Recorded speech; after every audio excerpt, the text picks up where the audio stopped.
সংক্ষিপ্ত কথা, আমরা বাংলাদেশে বাস করি, স্বাধীন বাংলা। বহু রক্তের বিনিময়ে বাংলা স্বাধীন হয়েছে, কিন্তু স্বাধীনতার বাস্তব রূপ আমরা কেউ দেখিনি, বরং বিপরীত যেটা সেটাই দেখছি। জুলুম, অত্যাচার, চাঁদাবাজি, মিথ্যা মামলা, এইগুলি আমাদের দেশে লেগেই থাকে, ঠিক কিনা বলেন?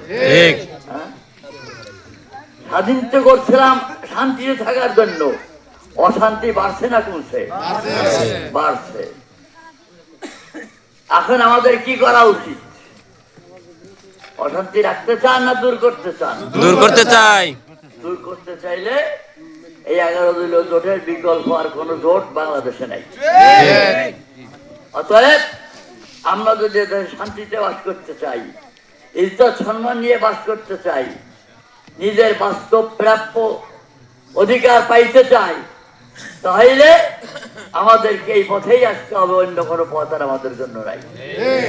এই যে মানুষকে বুঝাইতে হবে, দাওয়াত দিতে হবে, পুরুষেরও স্বাধীনতা নাই, মহিলাদের তো মোটেই নেই, বুঝলেন কথা?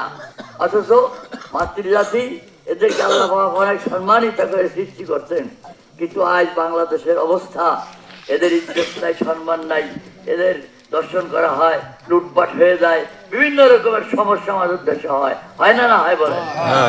এই সমস্ত সমস্যা, চাঁদাবাজি ইত্যাদি, যে মাদক, এখানে এই যে আইন বানায়, মাদক নিরসনের জন্য আইন বানানো হয়েছে, লোক ঠিক করা হয়েছে, কিন্তু আমার দেশে বলে কি জানেন, বিলের কাছে দুধ পাহারা দিলে কি হয়? হ্যাঁ, তাই আবার লাগছে আমাদের দেশে। তাদের এগোয়ার পাহারাদার বানাবো না, রাজি আছেন? নারীদেরকে আমি বলবো, তারা যে দেশে সতীত্ব নিয়ে বাস করতে চায়, ইজ্জত সম্মান নিয়ে বাস করতে চায়, এই 11 দলের বিকল্প তাদের জন্য আর কোনো পথ নেই। সব কিছুর মূল উৎপাদন হয়ে যাবে ইনশাল্লাহ। দর্শন থাকবে না, দাদাবাজি থাকবে না, নারী হরণ থাকবে না, সব কিছু। নারীদের জন্য সুন্দর শিক্ষার ব্যবস্থা থাকবে, পুরুষদের জন্য শিক্ষার সুন্দর ব্যবস্থা থাকবে। এই সমস্যাটা হয়েছে কি কারণে জানেন? সহশিক্ষার কারণে। নারীদের শিক্ষা থাকবে, কিন্তু সহশিক্ষা থাকবে না। পুরুষদের প্ল্যাটফর্ম ভিন্ন, নারীদের প্ল্যাটফর্ম ভিন্ন। নারীদেরকেও বড় শিক্ষায় শিক্ষিত হতে হবে, ডাক্তার হতে হবে। নারীদের চিকিৎসার জন্য নারীরাই ফিট, পুরুষ চিকিৎসা করতে গেলেই সেখানে সমস্যা ঘটে, ঠিক না? ঠিক বলে? অতএব নারীদের জন্য কথা না মনে করে হুজুর আসে বোধহয় আমাদের খালি পর্দায় থাকতে বলবে, এটা ভুল ধারণা। তাদের সুশিক্ষায় শিক্ষিতা করা, চরিত্রবান করা এবং তাদের উপযুক্ত শিক্ষা পর্দার ভিতর থেকে করা, তার ব্যবস্থা করা হবে। এই দেশের উন্নয়নমূলক যেসব বাজেট হয়, সে বাজেট কিন্তু চলে যায় উপর। যার কারণে আমাদের যারা ক্ষমতায় থাকে তাদের বিশাল বিশাল অট্টালিকা বিদেশে। এর থেকে যদি বাঁচতে হয়, 11 দলের বিকল্প হয়, পৃথিবীতে কোনো দল নেই। অতএব আমরা দেশের সম্পদ দেশে রেখেই দেশের উন্নয়নমূলক যত কাজ আছে এগুলো আমরা করব। মানুষের শিক্ষা প্রতিষ্ঠান বাড়ানো, রাস্তাঘাট সুন্দর করা, চিকিৎসার সুন্দর করা, এরকম যত রকমের প্রয়োজনীয় কাজ আছে, কালভার্ট, ব্রিজ ইত্যাদি। এবং কৃষকদের পণ্যের সঠিক মূল্য তারা পায় না কেন? চাঁদাবাজির কারণে।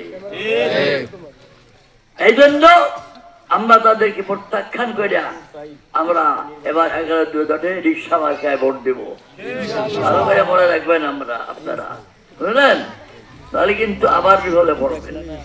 একবার দেখেন, জানাজা পড়ায় হুজুররা, মসজিদে নামাজ পড়ায় হুজুররা, সেই হুজুররা রাষ্ট্রের ইমাম হওয়ার পারে না? রাষ্ট্রের ইমাম হইয়া জাতিকে দেখাই দিয়ে গেছেন, শিক্ষা দিয়ে গেছেন। তা আমরা ভুলে গেছি। এই ভুল সংশোধন করিয়া, তওবা করিয়া আবার এই দিক ফিরে আসতে হবে। আমাদের প্রিয় নবী রাসূলুল্লাহ সাল্লাল্লাহু আলাইহি ওয়াসাল্লাম যে আদর্শবান দেখে গেছেন পৃথিবীতে, সেই আদর্শে আমরা আদর্শবান হইয়া প্রত্যেকটা মানুষ তার ইজ্জত সম্মান নিয়া এদেশে সুন্দরভাবে বাস করতে পারে, এর সুব্যবস্থা যাতে হয়, এইগুলা নিশ্চিত হবে ইনশাল্লাহ। বাস লম্বা কথা আর বলবো না, যেহেতু আমাদের প্রোগ্রাম আছে। আল্লাহ পাক আমাদেরকে সঠিক বুঝ দান করেন এবং এই